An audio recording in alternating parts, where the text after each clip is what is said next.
পাঠটির মাধ্যমে আমরা ক্লাস 7 এর ইংরেজি চ্যাপ্টার 6 এর 6.2 এ গুড রিডার যে অ্যাক্টিভিটিসটা আছে এটা সমাধান নিয়ে আলোচনা করব। চলুন শুরু করা যাক।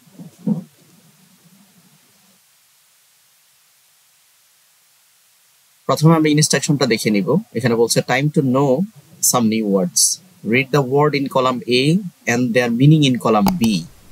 আমাদেরকে কলাম এ তে যে ওয়ার্ডগুলো আছে সেগুলোর মিনিং আছে কলাম বি তে। এই কাজটা আমরা পেয়ার বা গ্রুপে করতে বলছে। Ask another group or pair the meaning each word to check if you understand. এগুলো অলরেডি দেয়া আছে। এন্টিলোপ বলতে আমরা বুঝি a swift running deer like animals, দ্রুতগামী হরিণের মতো প্রাণী।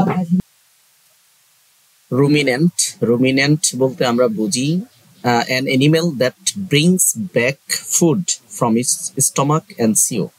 কিছু কিছু প্রাণী আছে যেগুলা আগে কিছু খাবার খেয়ে ফেলে, আবার সেগুলো আবার রিব্যাক করে, এগুলা স্টমাক থেকে এনে আবার চর্বণ করে।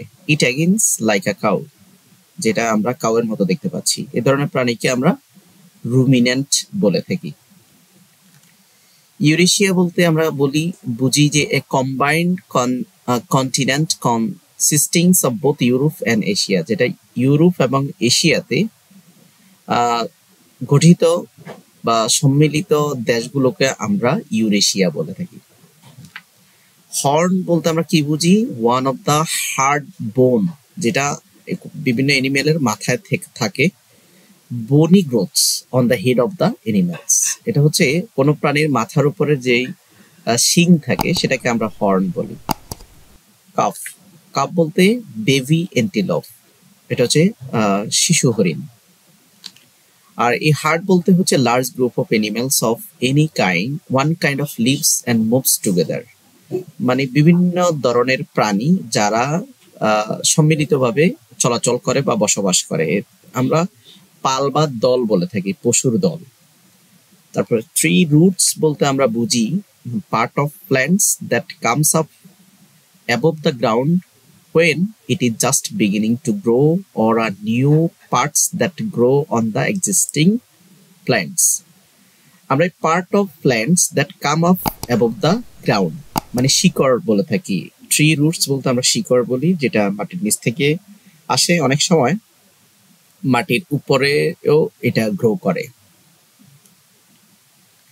যাই হোক, এই পর্যায়ে আমাদের যে অ্যাক্টিভিটিস সেটা হচ্ছে এখানে বলছে যে এখানে উল্টা পাল্টা দেয়া আছে, আমাদেরকে এটা ম্যাচ করতে হবে।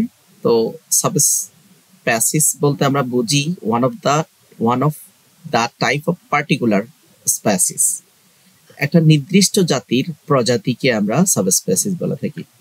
এন্ডেঞ্জার হচ্ছে বিপদ, এটা হচ্ছে সামথিং ইজ ইন ডেঞ্জার। তো আমরা কিভাবে ম্যাচ করতে পারি? এখানে সাবস্পেসিস বলছে, এখানেও স্পেসিস বলছে, এটাকে এটার সাথে মিলাইতে পারি। এখানে এন্ডেঞ্জার বলতে ডেঞ্জার কথাটা আছে, সো এখানে ডেঞ্জারের সাথে আমরা মিলাইতে পারি।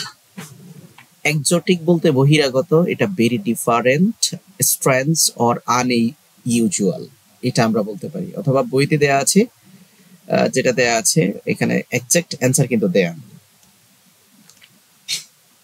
গেজ বলতে আমরা অনুমান বুঝি। তো অনুমান হচ্ছে to form an opinions without knowing, মানে কোনো কিছু না জেনে অনুমান করা।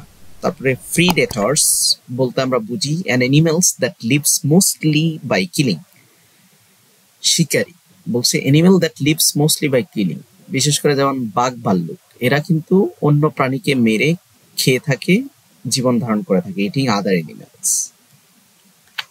কিউরিয়াস বলতে আমরা এগার টু লার্ন অর নো, কোনো কিছু জানতে আগ্রহী বা কোনো কিছু শিখতে আগ্রহীকে আমরা কিউরিয়াস বলে থাকি। ডিটারমাইন বলতে টু ডিসাইড সামথিং, কোনো কিছু সিদ্ধান্ত নিতে যা বোঝানো হয় সেটাই হচ্ছে ডিটারমাইন।